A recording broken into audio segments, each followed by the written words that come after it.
The kitchen light cast long shadows across our granite countertops when Lena walked through the front door at 11:30. She moved differently than when she'd left for Rome 2 weeks ago. There was something fluid about her steps, like she was floating on air. Her suitcase still bore the Roma Fiumicino baggage tag, and her skin had that Mediterranean bronze that only comes from real Italian sunshine. Miles? Her voice carried a musical quality I hadn't heard in months, maybe years. In here, I called from the kitchen island, where I'd been nursing my third cup of coffee and watching the clock tick past my usual bedtime. The envelope sat exactly where I'd placed it an hour ago, cream-colored and innocent-looking next to my laptop. She appeared in the doorway, and I had to admit she looked radiant. Her dark hair caught the light, and there was something in her eyes, a spark that had been missing for so long I'd forgotten it ever existed. Lena Mirell had always been beautiful, but this was different. This was a woman who thought she'd discovered something extraordinary about herself. "God, I missed you," she said, though her tone suggested otherwise. She moved toward me with deliberate grace, her fingers trailing along the kitchen island's edge. "But Miles, this trip, it changed everything. I feel like I finally know who I am. For the first time in my adult life, I feel truly alive." I nodded and gestured toward the coffee maker. "Want some? You look like you could use it after that flight." "No, I'm too excited to sleep anyway." She reached out and touched my face, her palm warm against my cheek. I know this sounds dramatic, but I think I finally understand what it means to be whole, to be complete. The irony wasn't lost on me. I smiled, genuinely smiled, and reached into my desk drawer. "That's wonderful, Lena. Really, I'm happy you found yourself." I slid the envelope across the granite surface. It made a soft whisking sound that seemed unnaturally loud in the quiet kitchen. "What's this?" She picked it up, turning it over in her hands. "Open it." Her manicured fingers, painted a new shade of coral that screamed Italian vacation, worked at the envelope's seal. I watched her face as she unfolded the first photograph, then the second. By the third, her expression had shifted from curiosity to confusion to something approaching horror. 8 photographs total. Professional quality, taken with a telephoto lens from across the hotel bar and through restaurant windows. Each image showed Damon Vossel, her conference coordinator and apparent soulmate, with a different woman.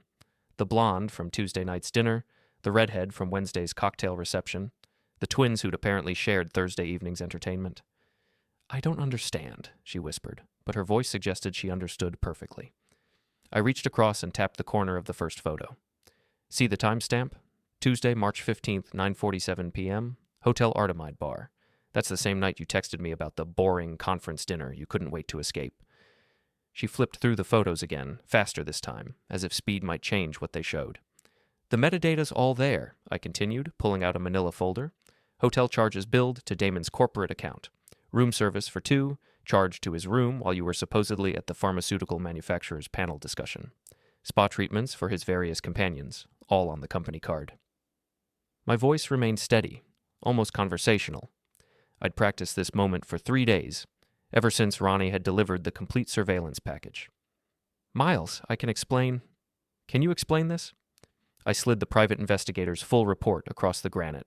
28 pages, spiral-bound, with color-coded tabs. 14 conferences over the past 2 years. 14 different cities. Barcelona, Prague, Vienna, Dublin, Copenhagen, Stockholm, Amsterdam, Zurich, Brussels, Munich, Florence, Athens, Lisbon, and now Rome. Same pattern every time. Same Damon Vossel, different women. Lena's hands trembled as she opened the report. Page after page of photographs, credit card records, hotel registrations, and social media screenshots. Ronnie had been thorough, more thorough than I'd expected when I'd hired him 6 months ago to investigate what I'd initially suspected was simple financial infidelity.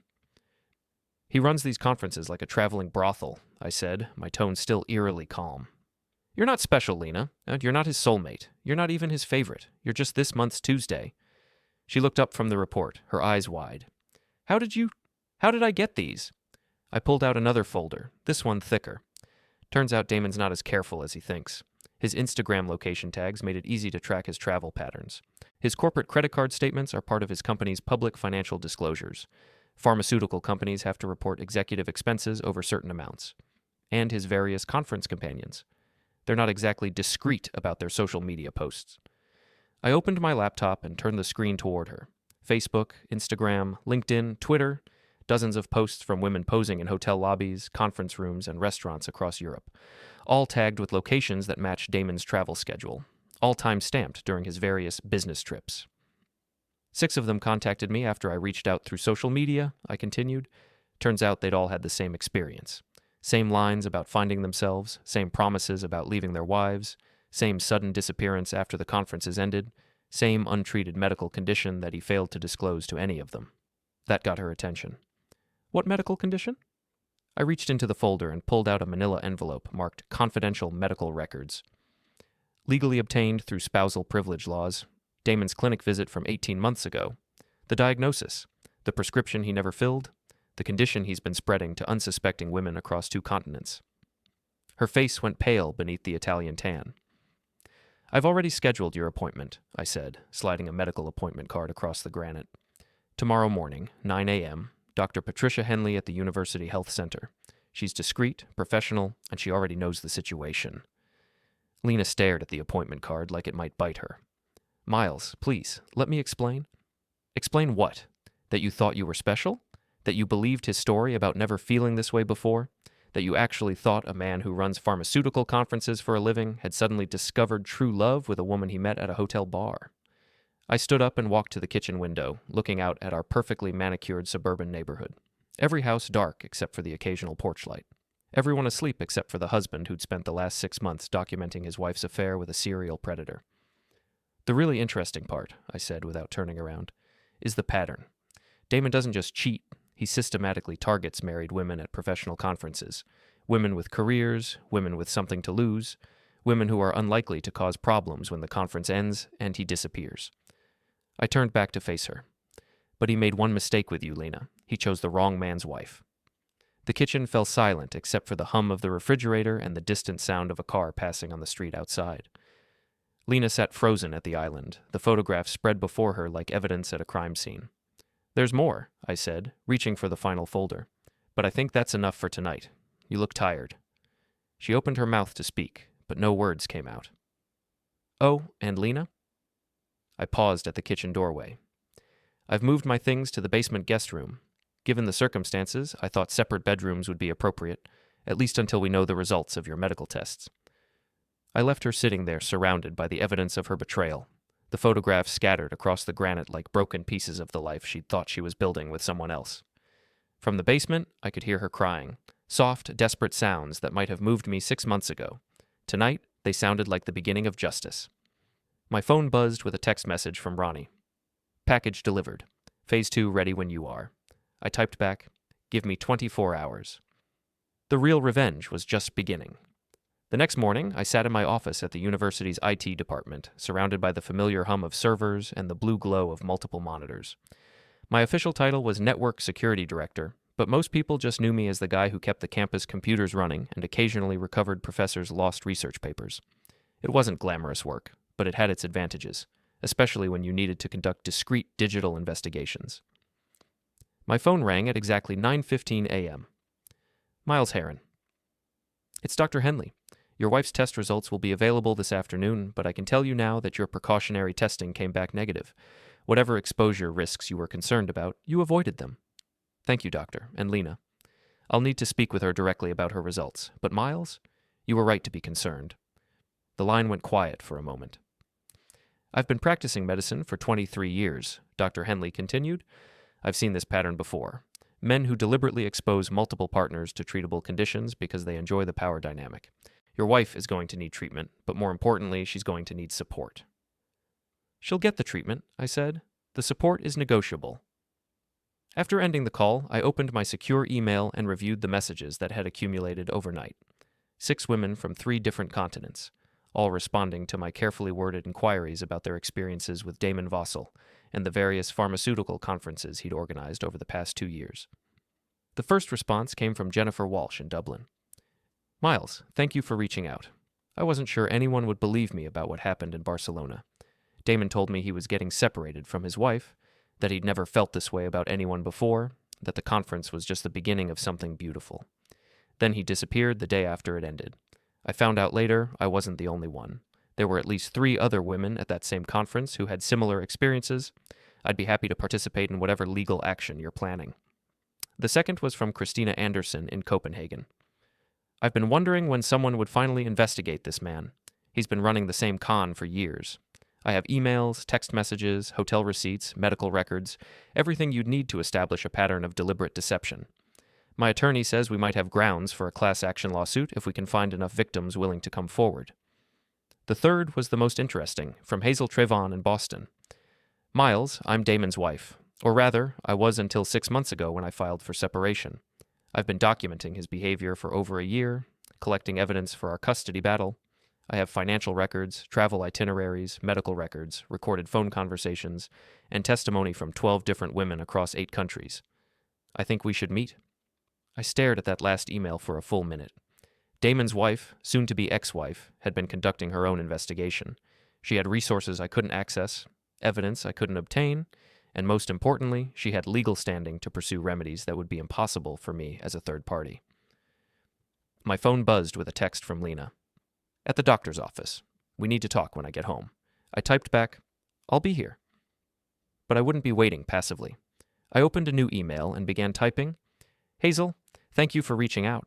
I think a meeting would be very productive. I have evidence that might complement what you've already collected, and I suspect our goals are aligned. Are you available this afternoon? Her response came within minutes. I can be in your area by 3 p.m. There's a coffee shop called Grounded on Maple Street near the university. I'll be wearing a red scarf and carrying a large black briefcase. Come alone and bring everything you have. I spent the next 4 hours organizing my files, printing documents, and preparing what could only be described as a comprehensive dossier on Damon Vossel's systematic exploitation of married women at professional conferences. By the time I left for the coffee shop, I had assembled a portfolio that would make any prosecutor weep with joy. Grounded was one of those aggressively rustic coffee shops that catered to university students and local professionals who wanted to feel bohemian while paying $7 for a latte. I spotted Hazel immediately, a woman in her early 40s with steel gray eyes and the kind of controlled fury that comes from months of careful planning. Miles? She stood as I approached her corner table, extending a hand. Hazel Trevin, thank you for coming. She was smaller than I'd expected, maybe 5'4", but there was something formidable about her presence. The red scarf was silk, expensive, and the black briefcase looked like it could survive a nuclear attack. Thank you for reaching out, I said, settling into the chair across from her. I have to admit, I wasn't expecting to hear from Damon's wife. Soon-to-be ex-wife, she corrected. And I've been expecting to hear from someone like you for months. Damon's getting sloppy, overconfident. It was only a matter of time before he targeted the wrong woman. She opened the briefcase and pulled out a manila folder that made my own documentation look amateur by comparison. 18 months of surveillance, she said, spreading photographs across the small table. Private investigators in 6 countries, financial forensics, medical records obtained through our joint accounts, recorded phone conversations, and sworn statements from 14 women who were willing to go on record about their experiences. The photographs were devastating. Damon with different women in hotel lobbies, restaurants, conference rooms, and private settings that left no doubt about the nature of his relationships. But more than that, they showed a pattern of predatory behavior that went far beyond simple adultery. He targets married women specifically, Hazel continued, women with careers, women with reputations to protect, women who are unlikely to make public accusations. He uses the same approach every time, the soulmate story, the unhappy marriage lie, the promise of a new life together. Then he disappears and moves on to the next conference, the next city, the next victim. I pulled out my own folder. I have similar documentation, but yours is much more comprehensive. What's your end game? Destruction, she said simply. Complete, total, public destruction. I want his medical license revoked, his conference business shut down, his pharmaceutical company connection severed, and his predatory behavior exposed to every woman who might encounter him in the future. She leaned forward, her voice dropping to barely above a whisper. But more than that, I want him to understand what it feels like to lose everything, his career, his reputation, his freedom, his future. I want him to experience the same sense of betrayal and powerlessness that he's inflicted on dozens of women. I studied her face, looking for signs of instability or irrationality.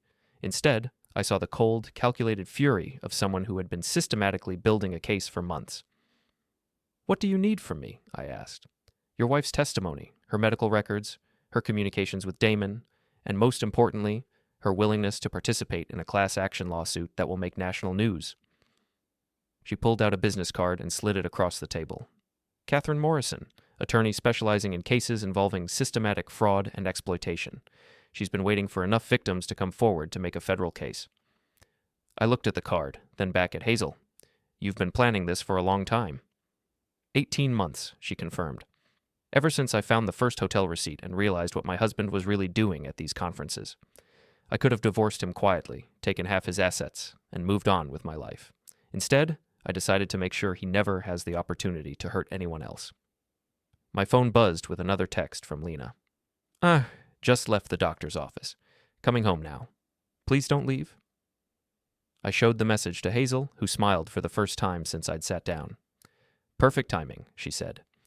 Your wife is about to learn that she needs medical treatment for a condition her lover deliberately failed to disclose. She's going to be angry, humiliated, and looking for someone to blame. That's exactly the mindset we need for what comes next. She closed the briefcase and stood up. Give me your phone number. I'll be in touch within 24 hours with a specific plan. In the meantime, don't let your wife contact Damon. Don't let her warn him about what we're planning. And don't let her think she can somehow fix this situation through private conversation or personal apology. What if she refuses to cooperate? Hazel's smile turned cold. Then we'll proceed without her cooperation. But Miles? I don't think that's going to be a problem. Women like your wife, women who thought they were special, who believed they'd found true love, who discover they were just another mark in a systematic con, they don't typically feel protective toward the men who use them. She paused at the coffee shop door and looked back.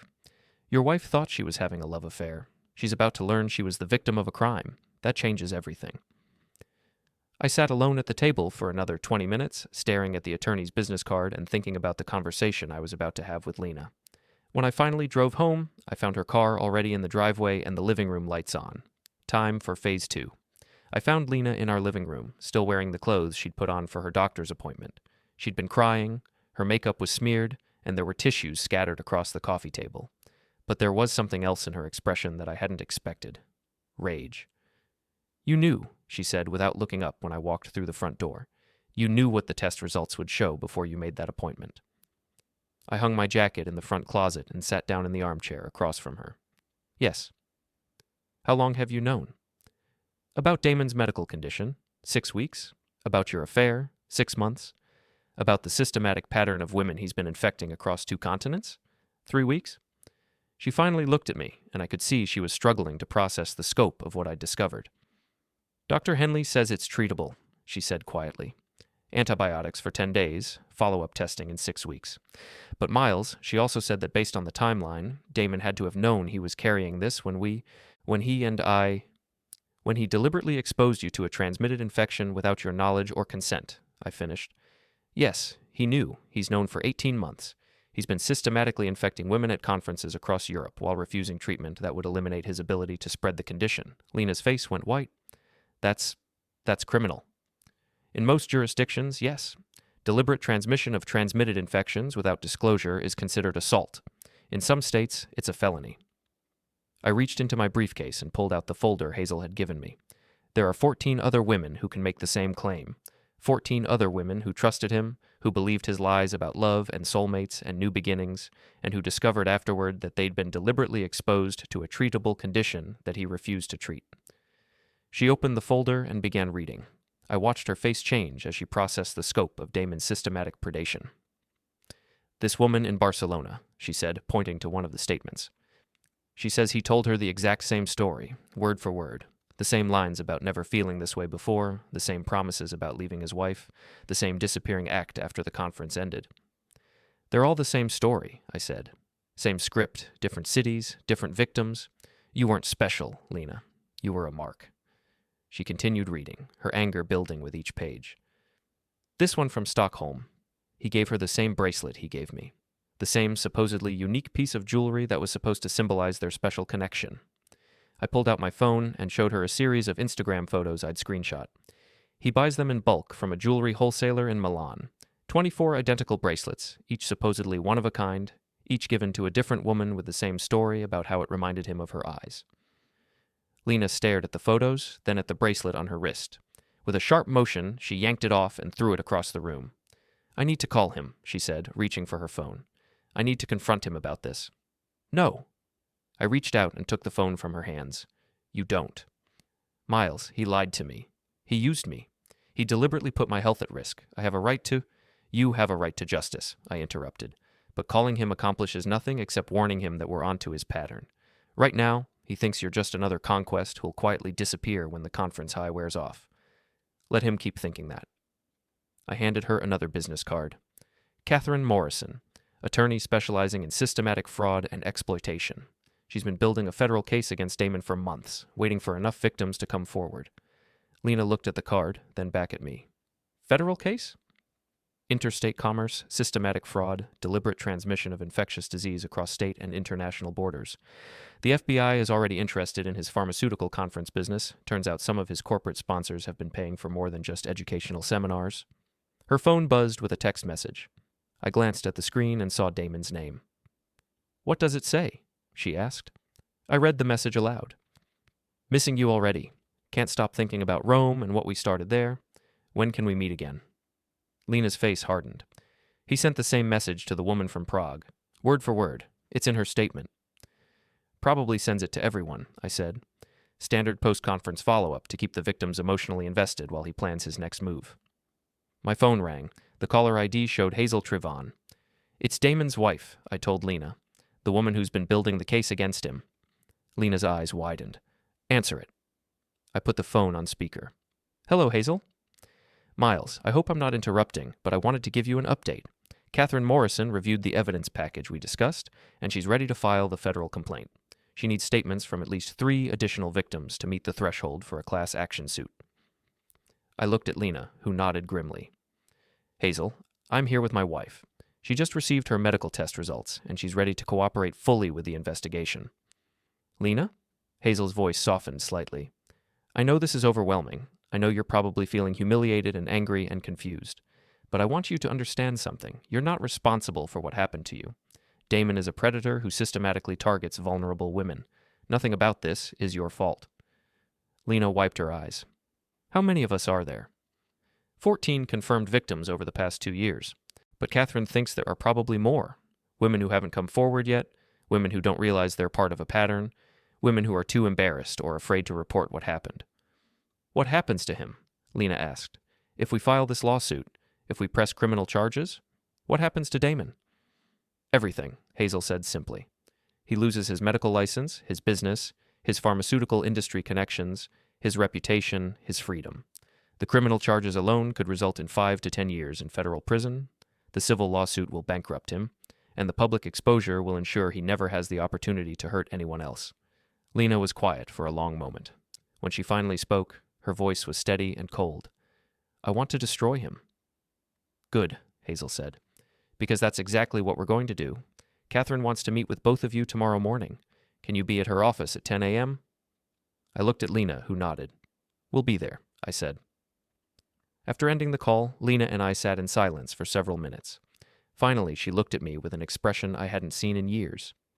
Miles, I need to ask you something, and I need you to be completely honest with me. Okay. How long have you been planning this? The investigation, the evidence gathering, the contact with other victims? How long have you been working toward this moment? I considered lying or softening the truth, but she deserved honesty. 6 months. Since the night I found the first hotel receipt in your purse and realized you were having an affair, I hired the private investigator the next day. And you never confronted me, never gave me a chance to explain or apologize or try to fix things? No. Why?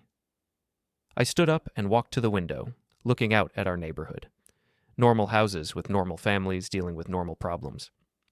Because I realized something that night, Lena. I realized that I'd stopped loving you long before you started cheating on me. Maybe 6 months before, maybe a year. I can't pinpoint exactly when, but somewhere along the way, we'd become strangers who happened to share a mortgage. I turned back to face her. So when I found out about the affair, I wasn't heartbroken. I was relieved. Finally, I had a legitimate reason to end a marriage that had been over for months. But then I started investigating, and I discovered that your affair wasn't just adultery. It was part of a systematic pattern of predation that had hurt dozens of women. And you decided to destroy him. I decided to get justice, for you, for the other victims, and for any future women who might encounter him. Lena nodded slowly. And us? What happens to us after this is over? I don't know, I said honestly. But I think we both know this marriage ended before you ever got on that plane to Rome. She was quiet for another minute, then picked up her phone and deleted Damon's text message without responding. "Catherine Morrison," she said, looking at the attorney's business card. "Tomorrow at 10 a.m. "Tomorrow at 10 a.m., I confirmed. The real war was about to begin. Catherine Morrison's law office occupied the top floor of a glass tower in downtown Boston, with floor-to-ceiling windows that offered a commanding view of the harbor. The attorney herself was younger than I'd expected, maybe 35, with sharp eyes and the kind of controlled intensity that suggested she'd built her career on cases other lawyers wouldn't touch. "Please sit down," she said, gesturing toward a conference table covered with neatly organized file folders. "I've reviewed the evidence package that Hazel provided, and I have to say, this is one of the most comprehensive cases of systematic fraud I've encountered in 15 years of practice." Lena and I took seats across from Catherine, with Hazel positioned at the head of the table like a general preparing for battle. "Before we begin," Catherine continued, "I want to make sure you both understand the scope of what we're discussing. This isn't just a divorce case or a simple adultery situation. Based on the evidence we've collected, Damon Vossel has committed multiple federal crimes across state and international borders. We're talking about mail fraud, wire fraud, systematic assault, deliberate transmission of infectious disease, and potentially racketeering charges related to his pharmaceutical conference business." She opened the first folder and spread a series of financial documents across the table. Damon's conference company has received over $2 million in corporate sponsorships over the past 3 years. The pharmaceutical companies that fund these events believe they're paying for legitimate educational seminars. Instead, they've been subsidizing what amounts to an international prostitution ring. Lena stared at the financial records. "Prostitution ring?" "Not in the traditional sense," Catherine clarified. But Damon has been systematically using corporate-funded conferences to facilitate relationships with married women, often involving financial incentives, gifts, travel expenses, and other considerations that could be construed as payment for services. Hazel pulled out another folder. "Show them the corporate communications." Catherine opened a thick binder filled with printed emails. "These are internal communications between Damon and his pharmaceutical sponsors. Look at this one from 6 months ago." She pointed to an email chain that made my stomach turn. "Damon, the Barcelona conference was extremely successful. Our sales team reports significant relationship-building opportunities with the female attendees. Please ensure similar networking opportunities are available at future events. Budget approved for enhanced hospitality services." "They knew," Lena said quietly. "The companies sponsoring these conferences knew what he was doing." "At minimum, they suspected," Catherine confirmed, "which means we have grounds for a RICO case against not just Damon, but potentially against the pharmaceutical companies that funded his activities." She turned to a fresh page in her legal pad. "Lena, I need to ask you some specific questions about your experience in Rome. Some of these questions will be uncomfortable, but your answers will be crucial for establishing the criminal case." For the next 2 hours, Catherine walked Lena through a detailed timeline of her interactions with Damon, the initial contact at the conference registration desk, the carefully orchestrated chance encounters at various conference events, the progressive escalation from professional conversation to personal intimacy, the specific promises he'd made about leaving his wife and building a new life together. "He had a script," Lena said at one point. "Everything he said to me, every story about his unhappy marriage, every promise about our future, it was all rehearsed." "Exactly," Hazel said. "I've listened to recordings of him using identical lines with different women, same voice inflections, same emotional pauses, same carefully crafted vulnerability." Catherine made notes as Lena spoke, occasionally asking for clarification or additional details. When they reached the medical disclosure issue, her expression hardened. "He specifically told you he'd been tested recently and was clean?" "Yes. He said his wife had been suspicious about his travel, so he'd gotten a full panel of tests to prove he hadn't been unfaithful. He showed me what he claimed was a clean bill of health from his doctor." Catherine exchanged glances with Hazel. "We need to see that document." "I have a photo of it on my phone," Lena said. "He sent it to me as proof of his honesty." She pulled up the image and handed her phone to Catherine, who studied it carefully. "This is a forgery," Catherine said after a moment. "The letterhead is wrong. The doctor's signature doesn't match samples we've obtained, and the date stamp shows it was created digitally and not scanned from an original document." "He forged medical records?" Lena looked sick. "He's been forging medical records for at least 18 months, Hazel said. "Different versions for different women, all showing clean test results, all completely fabricated." Catherine closed her legal pad and leaned back in her chair. "Here's where we stand. We have 14 confirmed victims across 8 states and 6 countries. We have evidence of systematic fraud, medical forgery, deliberate disease transmission, and corporate conspiracy. We have financial records showing misuse of corporate funds and potential money laundering through his conference business. She paused, letting the scope of the case sink in. The federal prosecutor I've been working with believes we can secure criminal convictions on multiple felony charges. The civil case will likely result in damages in the 8-figure range, split among the victims. And the publicity will ensure that Damon never works in the pharmaceutical industry again. How long will all this take? I asked. Criminal charges will be filed within 2 weeks. Damon will be arrested, probably at his home or office, and the story will make national news immediately. The civil case will take longer, 12 to 18 months for a full resolution. Lena had been quiet during this exchange, but now she looked up with a question I hadn't expected. What about the other women? The ones who haven't come forward yet? What about them? Catherine asked. Once this becomes public, once Damon's arrest makes the news, there will probably be more victims who realize they weren't alone. Women who thought they were having private affairs, who didn't understand they were part of a pattern. Catherine nodded. Almost certainly. We expect the victim count to double or triple once the story breaks. And they'll all want justice too. Yes. Lena was quiet for another moment, then looked directly at me. Miles, I need to ask you something, and I need you to be completely honest. Okay. Is this about justice for the victims, or is this about revenge against me? The question caught me off guard. I'd been so focused on building the case against Damon that I hadn't fully examined my own motivations. Both, I said finally. I want Damon to face consequences for what he's done to you and the other women. But yes, part of this is about the fact that you chose to have an affair instead of addressing the problems in our marriage.